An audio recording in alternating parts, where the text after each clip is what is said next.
한화 이글스가 2025 시즌 최강의 선발진으로 주도하지 않을까 기대를 모으고 있습니다.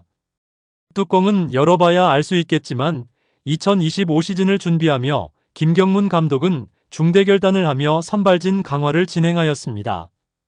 팬들의 예상대로 선발진을 꾸릴 수도 있지만 예상했던 선수들이 부진한 모습을 보이면 새로운 얼굴이 나타날 수도 있을 것으로 보이는데요. 이와 관련된 소식 자세히 정리해드리겠습니다. 시청하시기 전에 구독과 좋아요 눌러주시면 영상을 만드는 데 많은 힘이 됩니다.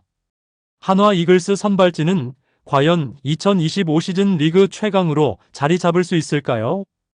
한화가 FA 시장에서 엄상백을 4년 총액 78억에 영입한 것은 단순한 전력 강화 이상의 상징성을 가진다고 볼 수 있습니다. 이번 영입은 새롭게 개장하는 신구장 시대에 맞춰 포스트 시즌 진출이라는 강력한 목표를 실현하겠다는 구단의 의지를 담고 있죠. 동시에 한화 선발진이 객관적인 기준에서 리그 최상위권에 도달할 수 있음을 의미하는 대목이기도 한데요. 한화 이글스는 최근 3년 동안 스토브리그의 중심에 서며 가장 주목받는 팀으로 떠오르고 있습니다. 2년 전 한화는 무려 7년 만에 외부 FA 영입을 단행하며 리그에 큰 충격을 주었죠. 최은성과 6년 총액 90억이라는 대형 계약을 체결했고, 이태양과는 4년 25억, 오선진과는 1+1년 총액 4억의 계약을 맺었습니다. 여기에 내부 FA였던 장시환과도 3년 9억에 재계약하며 선수 영입 및 보강에만 총 128억을 투자했는데요. 이는 팀 전력을 대대적으로 강화하려는 의지를 명확히 보여준 행보였습니다. 2021 시즌을 앞두고 한화는 카를로스 수베로 감독을 선임하며 본격적인 리빌딩을 선언했는데요. 하지만 2년 연속 리그 최하위에 머물며 팀 개혁의 효과를 눈에 띄게 증명하지는 못했습니다. 그러나 최근 한화의 FA 영입과 대규모 투자 행보는 이제 단순히 미래를 준비하는 리빌딩 단계에 머물지 않고 명확한 성적 향상을 목표로 삼겠다는 구단의 강력한 의지를 드러낸 것으로 보이는데요. 순위는 10위에서 9위로 단 한 계단 오르는 데 그쳤지만 한화는 승률을 대략 1할 가까이 끌어올리며 점진적인 변화의 가능성을 보여주었습니다. 이러한 흐름 속에서 한화는 지난해 FA 시장에서 다시 한번 강력한 모습을 보이며 큰 손으로 자리 잡았는데요. 내야 전력을 강화하기 위해 안치홍과 4+2년 총액 72억의 계약을 체결하며 기대를 높였습니다.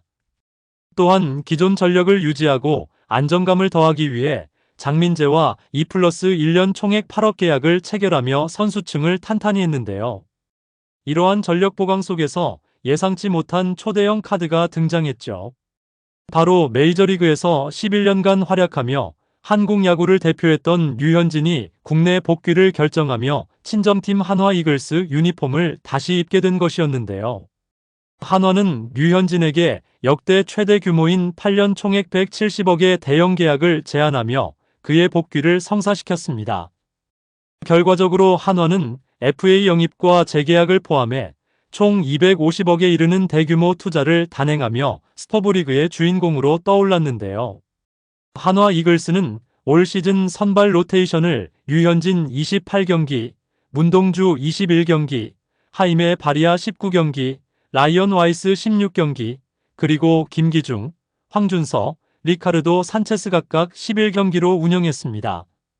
하지만 한화 선발진의 평균 자책점은 4.95로 리그 7위에 그쳤으며 선발 투수들이 소화한 이닝도 675이닝으로 리그 최하위에 머물렀는데요.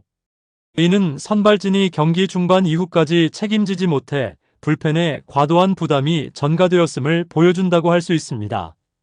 한화 선발진은 이름값만 보면 충분히 경쟁력을 갖춘 것처럼 보였지만 실제 내실은 기대에 미치지 못했는데요. 그러나 내년에는 상황이 크게 달라질 가능성이 있습니다. 새롭게 영입한 FA 엄상백의 합류로 류현진, 2명의 외국인 투수, 엄상백, 문동주로 이어지는 5인 선발 로테이션이 구성될 전망인데요.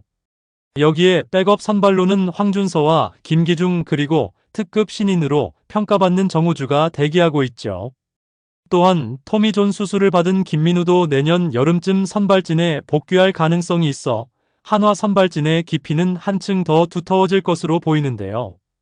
객관적으로 분석해보면 엄상백과 문동주는 최근 몇 년 동안 꾸준히 선발 마운드에 올랐다는 점은 분명 긍정적입니다. 하지만 이들이 리그를 압도할 만한 기록을 남긴 적은 없다는 점도 사실인데요. 한화가 내년 시즌 강력한 선발진을 갖추고 이 선발 마운드의 힘으로 가을 야구에 진출하려면 선발 투수 각각이 자신의 역할을 조금 더 끌어올리고 꾸준히 기여할 필요가 있습니다. 하지만 류현진과 엄상백은 잔부상을 안고도 경기에서 크게 흔들리지 않는 안정감을 보여준 바 있는데요. 이는 선발진 운영에 있어 든든한 기반이 될 것으로 보입니다. 그러나 내년 한화 선발진의 성패를 가를 가장 중요한 변수는 문동주의 건강인데요. 문동주는 입단 후 지난 3년 동안 비교적 건강했던 2년차 시즌을 제외하면 크고 작은 부상에 시달려왔습니다. 특히 올해는 어깨 부상 문제로 인해 시즌을 깔끔하게 마무리하지 못하며 건강관리가 얼마나 중요한 과제인지 다시 한번 보여주었는데요. 한편 한화가 엄상백을 영입한 것은 선발진의 내실을 강화하기 위해 구단이 얼마나 깊은 고민을 했는지를 알 수 있습니다. 외국인 투수는 언제나 성공과 실패 가능성을 동시에 안고 있는 리스크가 존재하기 때문이죠. 류현진은 올 시즌 기대에 걸맞은 활약을 펼치며 자신의 이름값을 증명한 유일한 선수였지만 내년 시즌에는 또 한 살 더 나이를 먹게 됩니다. 베테랑 투수들에게 에이징 커브는 언제 찾아와도 이상하지 않은 만큼 체계적인 관리가 더욱 중요해질 것으로 보이는데요. 반면 한화의 미래를 책임질 문동주는 팀의 에이스로 자리 잡기 위해 좀 더 성장할 필요가 있습니다. 단순히 선발 투수로서 제 몫을 해내는데 그치지 않고 더 많은 경기에서 더 많은 이닝을 책임지며 팀 동료들에게 신뢰를 주고 전체적으로 긍정적인 효과를 만들어내야 할 것으로 보이는데요. 내년이면 문동주는 프로 입단 4년차에 접어들게 됩니다. 이제는 자신의 기량을 한 단계 더 끌어올려야 할 때이며 그는 충분히 그렇게 할 수 있는 재능과 잠재력을 가진 투수라고 할 수 있습니다. 문동주가 한화의 확실한 에이스로 자리 잡아야만 엄상백 영입의 효과도 극대화될 수 있는데요. 팀 선발진이 강력한 시너지를 발휘하기 위해서는 문동주의 역할이 무엇보다 중요해 보입니다. 한화의 2025 시즌 선발 라인업은 어떻게 구성될 것으로 보시나요? 여러분들의 생각은 어떠신가요? 댓글로 여러분의 의견을 알려주세요.